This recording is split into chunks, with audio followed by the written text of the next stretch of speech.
Not too long ago, I went to the theater to see King Arthur, Legend of the Sword. I figured, based on the trailers, the movie would be a shit heap, stemming all of its entertainment value from how jauntily atrocious it was. Little did I suspect the movie would broach a new low by being so abhorrently unpleasant it caused me a new form of physical pain that almost made me call my doctor to schedule a checkup. Once the movie had concluded, my blood was boiling over how much of a waste everything had felt. My time had been wasted, my money had been wasted, and most importantly, my thoughts on the matter were wasted because no one would give a shit about this movie in 3 months. I mulled it over for about a week and wasn't sure if it was worth the effort to make a video tearing this film apart. But a couple days ago I watched The Revenant starring Leonardo DiCaprio, and after perusing the Rotten Tomatoes scores I saw it had an audience score of 84%. Normally this would bring me mild dismay. Oh dang, a really good movie has a lower rating than I expected, but in this scenario I could feel bile in my throat as I began to make connections. You see, before I went and saw King Arthur, I checked its score on Rotten Tomatoes, and it had an audience score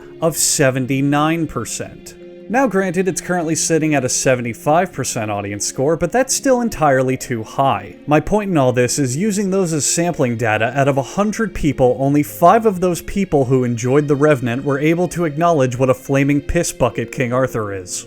I then became compelled to spread the gospel of what a lousy fuck-up this movie was. I'm here to prove that the movie being that bad was not just my opinion. It's a fact.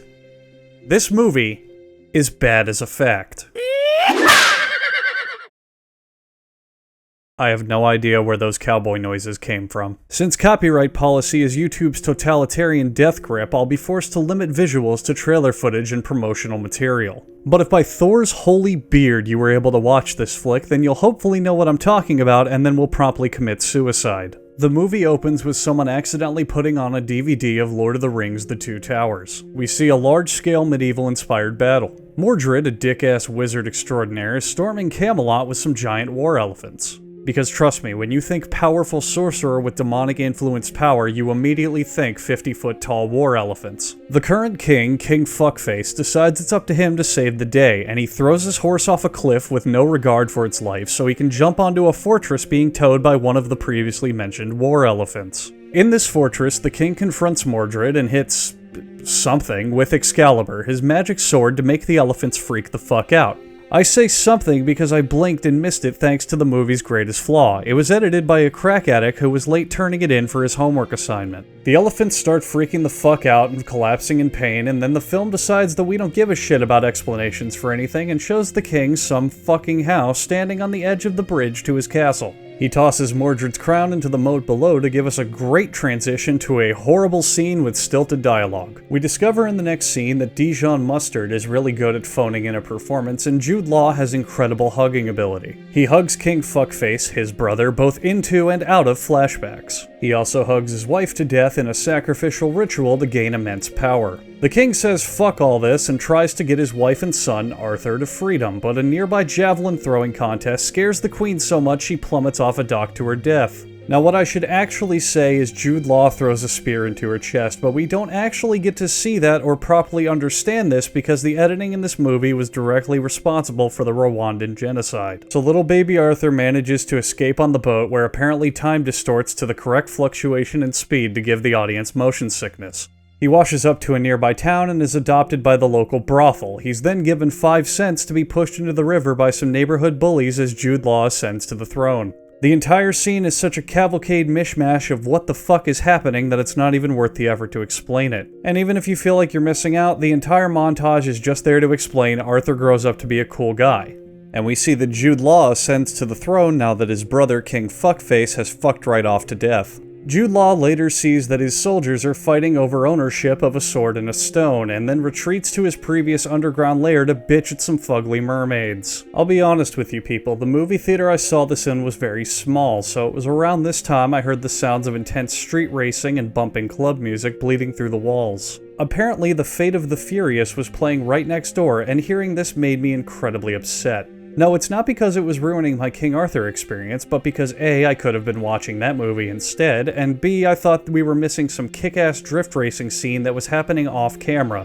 Instead, we have to watch Jude Law and some annoying snake bitches plod on for a while. Eventually, we labor to the scene where big Game of Thrones man is bitching to Arthur about pissing off some Vikings. It's at this point Arthur and his friends explain what happened using cutaway editing. Cutaway editing is a perspective trick where it jumps back and forth between people talking about something and then showing it actually happening on screen. Imagine a flashback happening in real time. It's a cute trick, and admittedly it's used pretty well here, but you're gonna have to get used to it, and I'll explain why later. During this flashback, we're given our first proper introduction to the character of Kung Fu George, who is an Asian man named George.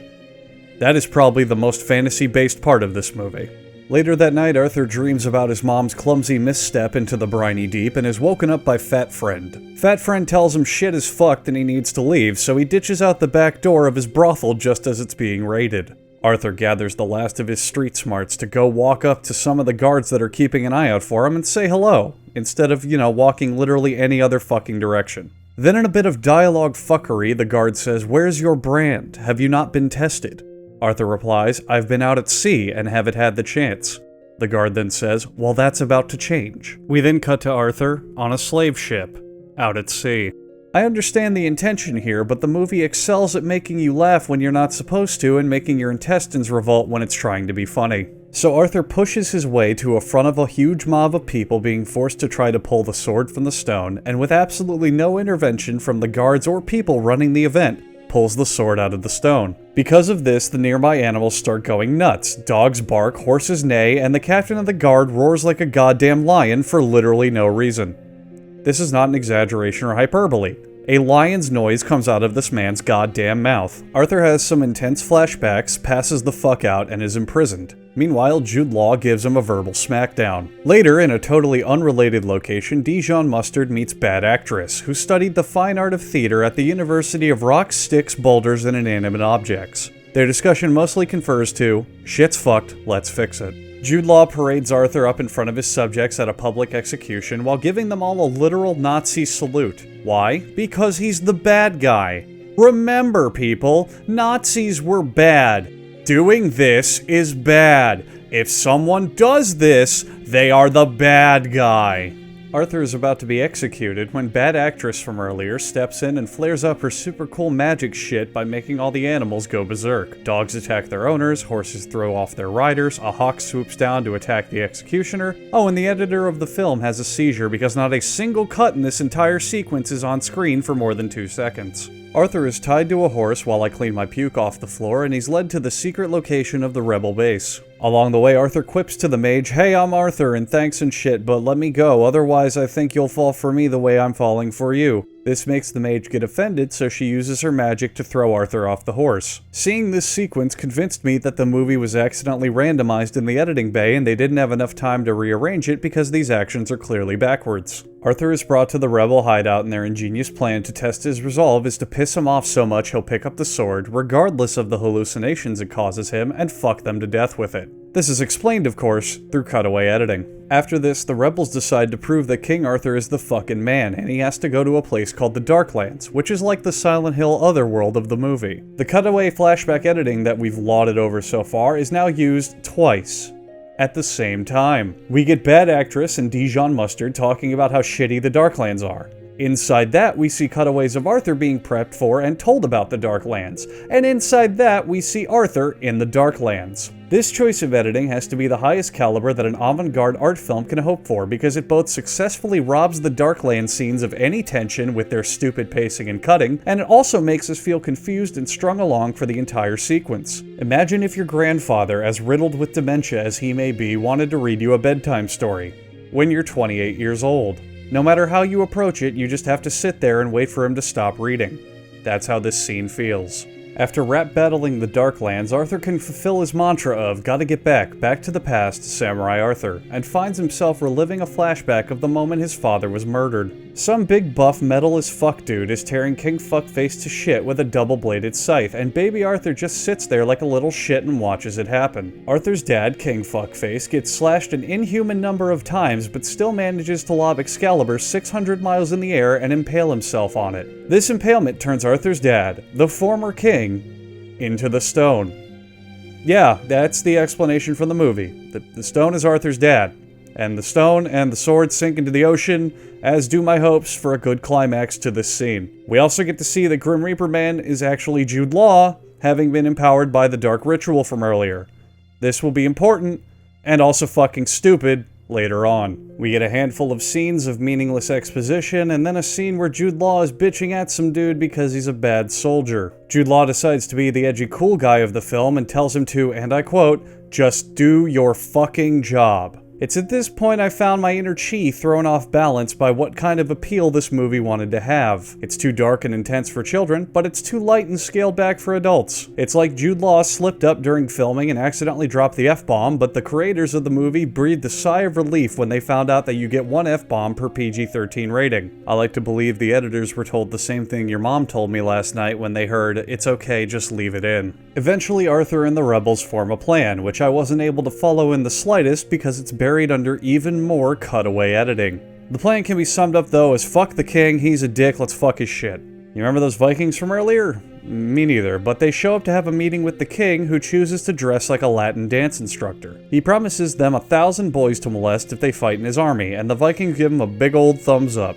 After crunching an insurmountable amount of data in their supercomputer and googling greatest plans to overthrow the king ever, the rebels now reveal one of their master plans. The king is going to be in town tomorrow, let's shoot him with an arrow. When the king does show up to town, of course it's a fucking trap and the whole city goes bananas. Gates are sealed off, guards are chased down and arresting resistance members, and shit hits the fan. During all this pandemonium, Arthur and his friends wrestle up some mighty fine GoPros to give us an up-close and personal action of their floppy faces as they push their way through a crowd. I almost stood up and clapped in the theater when they didn't immediately cut to some helmet footage of a wicked sick motocross backflip, because this entire scene felt like it was one step away from being someone's extreme sports footage supercut. Arthur, Dijon Mustard, the other guy from Game of Thrones who I forgot to mention is in the movie, George the Asian Man, and some other rebels are cornered inside George's Kung Fu Palace. Arthur mans the fuck up and wields Excalibur, causing a literal sandstorm to come in and blow everyone the fuck away. There is a cataclysmic weather event happening within a 50-square-foot dojo, but of course thanks to plot magic, anyone who has a bright enough smile walks out completely and utterly unharmed. Stuff happens, Fat Friend is killed in front of his own son, and it's getting really hard to care by this point. All this rank shit that's happening causes Arthur to push the fuck out super hard and throw his sword into a nearby lake. Arthur then bolts into the nearby woods and collapses into a muddy puddle, crying because Charlie Hunnam just now realized that he's the lead in this shitty film. The lady of the lake says, "Nah son, fuck that noise," and pulls Arthur into the puddle to drown the shit out of him and give him his sword back. In reality, Arthur hallucinated the lady in the lake, but now miraculously has the sword in his hand. So Arthur didn't throw it? But he did?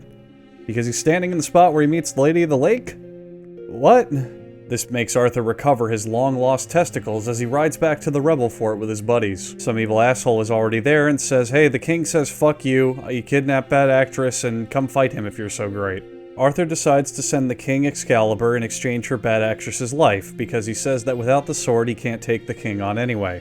The king agrees and sends bad actress back home. Now Arthur concocts his master plan. Arthur pulls out his portable Sony Walkman and blasts his favorite Willie Nelson album as he rides up to the castle. Once inside, a giant goddamn serpent controlled by bad actress's magic starts fucking everyone up. Arthur gets his sword back and Jude Law retreats to the evil as fuck underground lair, and then in typical Deus Ex Machina fashion, the giant serpent fucks right off and is never seen from again.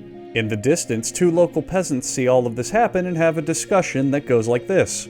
"Hey Steven, isn't that Arthur?" "Yep." "And the mage is controlling the serpent, right?" "Yes." "And that thing could probably go hunt down Jude Law and kill him real easily, right?" "Correct." "But now it's just leaving, for absolutely no reason, right?" "Mm-hmm." That makes perfect sense to me. Now, this conversation never happened because I just made it the fuck up, but come on, movie, giving up this early only hurts yourself in the end. Jude Law then sacrifices his favorite daughter in another murder ritual for even more power that makes him scream like a big walrus being fucked to death by an even bigger dying walrus. And now finally, after a long time of waiting in anticipation, we get the only good scene in the entire movie. The only one actually worth your time. The 4 or so minutes where I actually had a bit of endorphins trickle out of my pleasure receptors. Arthur gets his sword back and starts fucking up some soldiers. It's a bit pointless, but the directing here is actually really strong. Cuts stay on the screen for a healthy amount of time, you can tell what's happening, and there's no pussyfooting around in terms of Arthur's power. all of his abilities are on display. It's the only part of the film where everyone in the theater said in unison, "Yes, this is a movie," and the theater usher had to come in and tell us to shut up. Cutting back to Jude Law, he has once again been turned into Satan. Now, if you've been paying any attention to the movie, this should piss you the fuck off. Grim Reaper Satan Man was the power that Jude Law was given earlier in the film for sacrificing his wife, so now by killing his daughter, he gets the same exact power as before. I don't get it. Is he overclocked now? I don't see many benefits to being Metallica Man 2.0 over here. Arthur and Jude Law fight, and as Arthur is getting his shit pushed in, we get a cliche flashback of his father saying stuffed crepes at IHOP, which makes Arthur super powerful for no reason. Arthur vanquishes Jude Law.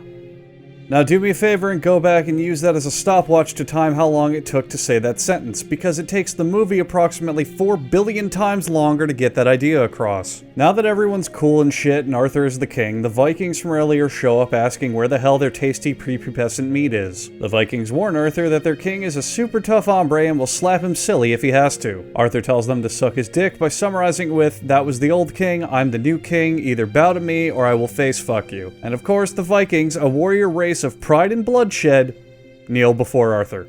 Now keep in mind they don't discuss this beforehand or even seem to have any opinions other than their Neanderthal-like stares, but you know what, fuck it, it's easier to kneel than to stand. Oh, and their new king they were hyping up all film? We never see him or anything, so fuck him, I guess. In the final scene of the movie, David Beckham shows up literally out of nowhere and acts like he's been one of Arthur's closest companions. And then after 3 concluding scenes, the movie is finally over. Generic, haphazard, and occasionally cringeworthy, Arthur Legend of the Sword is a deplorable mess of Hollywood action movies crammed into the worn-out pussy of snarky character-based writing. The entire thing is a nonsensical tumble of bad cuts, bad characters, and bad engagement. I can't even recommend it as a funny bad film to watch or as a suppository once it comes out on Blu-ray. But at least now you know you don't need my opinion, because now you have proof that it's bad as a fact.